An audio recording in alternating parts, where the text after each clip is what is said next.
म तारानाथ गौतम, म काठमाडौँमा बस्छु अहिले र म सरकारी सेवामा लामो समयसम्म काम गरेको नेपाल सरकारको सहसचिवबाट चाहिँ अवकाश प्राप्त व्यक्ति हो र अहिले यसो पुस्तकहरू लेख्ने, काव्य कविताहरू लेख्ने यस्तै काममा चाहिँ नि आफू व्यस्त रहिरहेको छु। आजभोलि यो राजनीतिक विरोधका कुराहरू वर्तमान सरकार प्रति चाहिँ लक्षित गरेर गरिरहेको देखिया छ।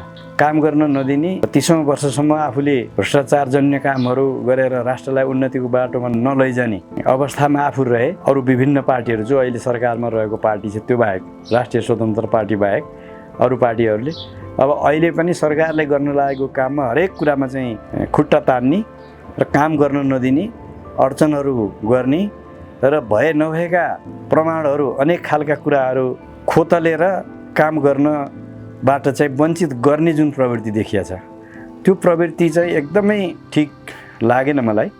किनभने काम गर्न दिनुपर्यो, कमसेकम पनि सरकार गठन भएको 1 महिना पनि भएको छैन, अनि त्यसरी विरोधको स्वरहरू मचाएर र काम गर्न नदिने प्रवृत्ति चाहिँ हुनु हुँदैन भनेर त्यसकै विषयमा मैले एउटा चाहिँ यो शार्दूल विक्रीडित छन्दमा एउटा कविता लेखेको छु। त्यसको शीर्षक चाहिँ के छ भने हाम्रो पथ तिम्रो कद।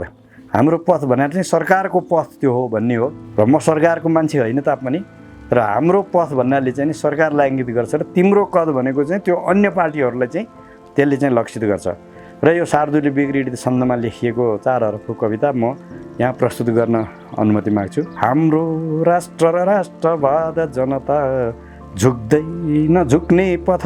हाम्रो राष्ट्र र राष्ट्रवाद जनता झुक्दै नझुक्ने पथ। जे भन्छौ भन त्यो महेन्द्र पथ हो बुद्ध पृथ्वी पथ। जे भन्छौ भन त्यो महेन्द्र पथ हो बुद्ध पृथ्वी पथ। अन्यायीहरूका विरुद्ध पथ हो, अन्यायीहरूका विरुद्ध पथ हो समृद्धि खोज्ने पथ। भ्रष्टाचार विहीन राष्ट्र समता सद्भाव खोज्ने पथ। कर्णाली र सुदूरको पथ यही हो दुःख मेट्ने पथ। मेचीको सुख दुःखमा सँगसँगै काली निहाल्ने पथ। शिक्षा स्वास्थ्य र रोजगार पथ हो निष्पक्षताको पथ हो। नेपाल हिमालमाथि शिरमा राखेर चल्ने पथ हो। नेपाल हिमालमाथि शिरमा राखेर चल्ने पथ। माओ लेनिन मार्क्सवाद मनमा, माओ लेनिन मार्क्सवाद मनमा बोकी नकुर्ले अब। दोषी भ्रष्ट समाउँदा सडकमा कहिले नउर्ले अब। बोकेको छ जनाधिकार जसले, बोकेको छ जनाधिकार जसले हान्दैछ लाठा अब। बोकेको छ जनाधिकार जसले हान्दैछ लाठा अब। हे भ्रष्ट दलाल हुन्छ नि तिमी बाठा नभन्दा अब। हे भ्रष्ट दलाल हुन्छ नि तिमी बाठा नभन्दा अब। संसारैभर उच्च शासकसँगै बालेनको त्यो कद। अग्लेको छ हिमाल तुल्य चुलिँदै तिम्रो छ खै के कद।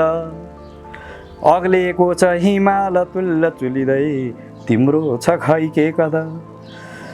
देखेनौ र चुनावमा, देखेनौ र चुनावमा तल तलै भई खुम्चिएको कद।